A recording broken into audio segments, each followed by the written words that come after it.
साध्यापासून मांद्यापर्यंत सामान्य कास्तकार बांधवांसाठी आता आपला मित्र उदय लाड घेऊन आला अनोखा व्हिडिओ पाहणा सर्वांची शेती मित्र करतो आता मनापासून खूप खूप स्वागत. शेतकरी मित्रांनो, आपण सर्वांनी आता थंबनेल पाहितला आणि आपण सर्वांनी आता टायटल सुद्धा वाचले. साध्यापासून बांध्यापर्यंत सामान्य कास्तकार बांधवांच्या मनातील सध्याचा हा सर्वात महत्त्वाचा सवाल, जो सवाल सध्या तुमच्या माझ्या व आपल्या सर्वांच्या मनात उपस्थित झालाय, जो सवाल चांद्यापासून बांध्यापर्यंत प्रत्येक सामान्य सोयाबीन उत्पादक कास्तकार बांधव हा विचारायला लागलाय. ज्या सवालाच्या अनुसार काय अमेरिकेमुळे आता देशांतर्गत बाजारामध्ये सोयाबीनचा दर हा होऊ शकतो 8,000 पार. चला तर मग आपल्या सर्वांच्या मनात निर्माण झालेल्या सध्याच्या या सर्वात महत्त्वाच्या यक्ष प्रश्नाच्या आजच्या व्हिडिओच्या माध्यमातून प्राप्त करूयात उत्तर. ज्यांना ज्यांना या प्रश्नाचे अचूक उत्तर जाणून घ्यायचे आहे त्या सर्वांनी हा व्हिडिओ आता सुरुवातीपासून शेवटपर्यंत पाहावा. जिथं व्हिडिओ पाहत असताना आपल्या सर्वांना हा व्हिडिओ मनापासून आवडल्यासारखा वाटेल तिथं व्हिडिओस लाईक करा. जास्तीत जास्त कास्तकार बांधवांपर्यंत हा अत्यंत महत्त्वाचा व्हिडिओ पोहोचवण्यासाठी जरूर व्हिडिओला शेअर करा. जर आपण सर्वांनी आणखीन चॅनलला सबस्क्राईब हे केलं नसेल तर जरूर चॅनल सबस्क्राईब करून या ठिकाणी नोटिफिकेशन बेलला ऑल करा. याच्यामुळे येणारा प्रत्येक व्हिडिओ हा आपल्या सर्वांना या ठिकाणी मिळत राहतो आता सतत. तर मित्रांनो, आपल्या सर्वांच्या मनातील सद्यस्थितीचा हा सर्वात महत्त्वाचा सवाल की अखेर अमेरिकेमुळे काय देशांतर्गत बाजारामध्ये आता सोयाबीनचा दर हा होऊ शकतो 8,000 पार. चला तर मग आपल्या मनातील या महत्त्वाच्या प्रश्नाचे आजच्या व्हिडिओच्या माध्यमातून प्राप्त करूयात या ठिकाणी अचूक आणि सविस्तर उत्तर. जर आपल्या सर्वांना या महत्त्वाच्या यक्ष प्रश्नाचं अचूक उत्तर जाणून घ्यायचं असेल तर याच्यासाठी अमेरिका व आपला देश म्हणजे भारत यांच्यामध्ये सोयाबीन बाबतीत नक्की रिलेशन काय आहे, अमेरिकेमुळे देशातील बाजारात सोयाबीनचा बाजारभाव का बदलतो हे प्रथम समजून घेऊया. बघा मित्रांनो, अमेरिकेमध्ये व भारतामध्ये 1 महिन्याचा डिफरन्स जर सोडला तर सोयाबीनची पेरणी ही एकाच वेळी होते आणि सोयाबीनची कापणी व काढणी ही एकाच वेळी होते. म्हणजे जवळपास एकाच वेळी सोयाबीन मार्केटमध्ये येत असते.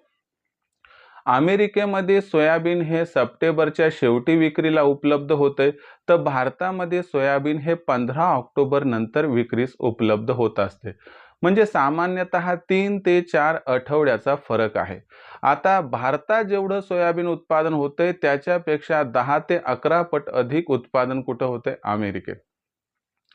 आणि दोघांचंही सोयाबीन या ठिकाणी सलग येत असल्यामुळे आपल्याला सोयाबीनच्या दरामध्ये या ठिकाणी परिणाम दिसतो आणि खास करून अमेरिकेवर. आता भारताचं सोयाबीन उत्पादनच एवढं कमी आहे की त्याचा परिणाम अमेरिकेवरती होणार नाही, पण अमेरिकेचं सोयाबीनचं उत्पादन एवढं आहे की त्याचा थेट परिणाम देशातील सोयाबीनच्या दरावरती मात्र होत असतो. अमेरिकेत सोयाबीनचं उत्पादन वाढलं तर देशात सोयाबीनचे भाव घसरतात. अमेरिकेमध्ये सोयाबीनचं उत्पादन घटलं तर देशात सोयाबीनचे भाव वधारतात. मग अशा परिस्थितीमध्ये अमेरिकेमुळे देशात सोयाबीनचा भाव खरंच 8,000 होऊ शकतो का, तर या ठिकाणी जाणून घेऊया. आता आपण सर्वांनी जर बघितलं तर अमेरिकेतील एकंदर परिस्थिती कशी आहे ते समजून घ्या. बघा मित्रांनो, अमेरिकेमध्ये जेवढं त्या ठिकाणी सोयाबीनचं पेरणी क्षेत्र असायला हवं होतं तेवढं यावर्षी नाही. म्हणजे जी एक अपेक्षा धरली होती त्याच्यापेक्षा त्या ठिकाणी पेरणीचं क्षेत्र हे घटले. आता पेरणीचं क्षेत्र घटले, बरं ठीक आहे, हे झालं एक. पण त्याच्यानंतर जेव्हा पीक फुलोरा अवस्थेमध्ये होतं तेव्हा त्या ठिकाणी पाऊस हा कमी पडलाय. म्हणजे जेवढं त्या ठिकाणी फुलाला शेंगात परिवर्तित होण्यासाठी आवश्यकता होती पाण्याची व पावसाची तेवढा काही पडला नाहीये. आणि दुसरी गोष्ट, सध्याच्या कंडिशनला अमेरिकेमधील सोयाबीन हे शेंगा परिपक्व होण्याच्या अवस्थेत आहे. आज सुद्धा तिथं पाऊस हा कमी आहे आणि पावसाची नितांत गरज आहे, परंतु पाऊस हा पुढचे काही दिवस पडण्याची शक्यता अत्यंत कमी आहे. मग अशा परिस्थितीमध्ये सुरुवातीला पेरणी कमी झाली.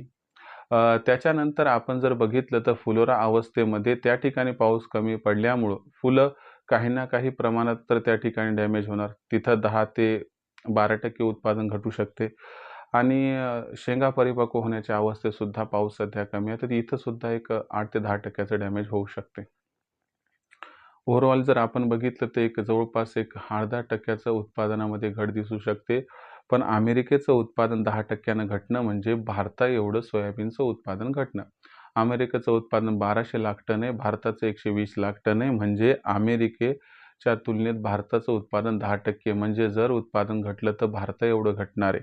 आणि असं झालं तर आंतरराष्ट्रीय बाजारामध्ये सोयाबीनच्या बाजारभावात तेजी येणार म्हणजे येणार. स्थिती स्पष्ट होण्यासाठी काही वेळ, काही काळ लागेल. पण हा असणारा महत्त्वाचा जो पॉइंट आहे तो सोयाबीनच्या बाजारभावाला मात्र आधार हा देणार आहे. याच्यामुळे सोयाबीनचा बाजारभाव देशांतर्गत बाजारामध्ये आपल्याला तेजीतच दिसणार आहे. या तेजीत सोयाबीनचा भाव हा 7,500 ला क्रॉस करणार आहे. परंतु सोयाबीनचा बाजारभाव 8,000 होणार का? तर मला वाटते अमेरिकेमध्ये असणाऱ्या अनुकूल व पोषक परिस्थितीमुळे सोयाबीनचा भाव 100% वाढणार. पण सोयाबीनचा बाजारभाव मात्र आपल्याला 8,000 पार होताना दिसणार नाही. तरी देखील निराश होऊ नका. कारण नवीन हंगामात आपण दरवर्षी बघतो की सोयाबीनची आवक सुरू झाली की बाजारभाव फार कोसळतात. पण यंदाच्या वर्षी असं होणार नाहीये. यंदाच्या वर्षी 6 ते 7,000च्या दरम्यान सोयाबीनची ओपनिंग होईल व भाव हे आपल्याला पुढील 4-5 महिने स्थिर दिसतील. यामुळं एक महत्त्वाची गोष्ट लक्षात घ्यायला पाहिजे आपण सर्वांनी की सोयाबीनचे बाजारभाव हे भले अमेरिकेमुळे 8,000 होणार नसतील, पण ते 7,500 पर्यंत पोहोचणार आहेत. आणि भविष्यात अमेरिकेमुळे देशातील बाजारात सोयाबीनची बाजारभाव पातळी ही आपल्याला तेजीतच या ठिकाणी दिसणार आहे. अशा परिस्थितीत ज्यांच्याकडे थोडंफार सोयाबीन शिल्लक आहे त्यांनी या तेजीत विकून टाकायला पाहिजे. कारण पुन्हा सीझन सुरू झाले की सोयाबीनचे बाजारभाव थोडेफार का होईना घसरत असतातच. तर या पद्धतीनं आपला जो प्रश्न होता त्याचं समर्पक उत्तर देण्याचा हा एक माझा प्रामाणिक प्रयत्न की अमेरिकेमुळं काय देशांतर्गत बाजारामध्ये सोयाबीनचा भाव होऊ शकतो 8,000. तर सध्या अशी शक्यता कमी आहे की अमेरिकेमुळे देशात सोयाबीनचा भाव 8,000 होईल. भविष्यात देशांतर्गत बाजारामध्ये मग जो सोयाबीनचा भाव आहे तो कशा पद्धतीनं राहील याबद्दल अधिक वाचूक माहिती जाणून घेण्यासाठी पाहत रहा आवडतं यूट्यूब चॅनल शेती मित्र. व्हिडिओमधील माहिती आवडली असेल तर व्हिडिओस लाईक करा. सामान्य कास्तकार बांधवापर्यंत हा अत्यंत महत्त्वाचा व्हिडिओ पोहोचण्यासाठी व्हिडिओला शेअर करा. चॅनलला आतापर्यंत सबस्क्राईब केलं नसेल तर चॅनल सबस्क्राईब करून नोटिफिकेशन बेललाही ऑल करा. याच्यामुळे येणारा प्रत्येक व्हिडिओ हा आपल्या सर्वांना या ठिकाणी मिळत राहतो आता सतत. तर मित्रांनो अशाच एका नवीन व्हिडिओसह मी आपला मित्र उदय लाड आपल्या सर्वांना आवडते यूट्यूब चॅनल शेती मित्र मिळत राहील सातत्याने. तोपर्यंत तमाम शेतकरी मित्रांचे आणि कास्तकार बांधवांचे आजच्या व्हिडिओत आपला मित्र उदय लाड हा मनापासून व्यक्त करतो आपल्या सर्वांचे खूप खूप आभार.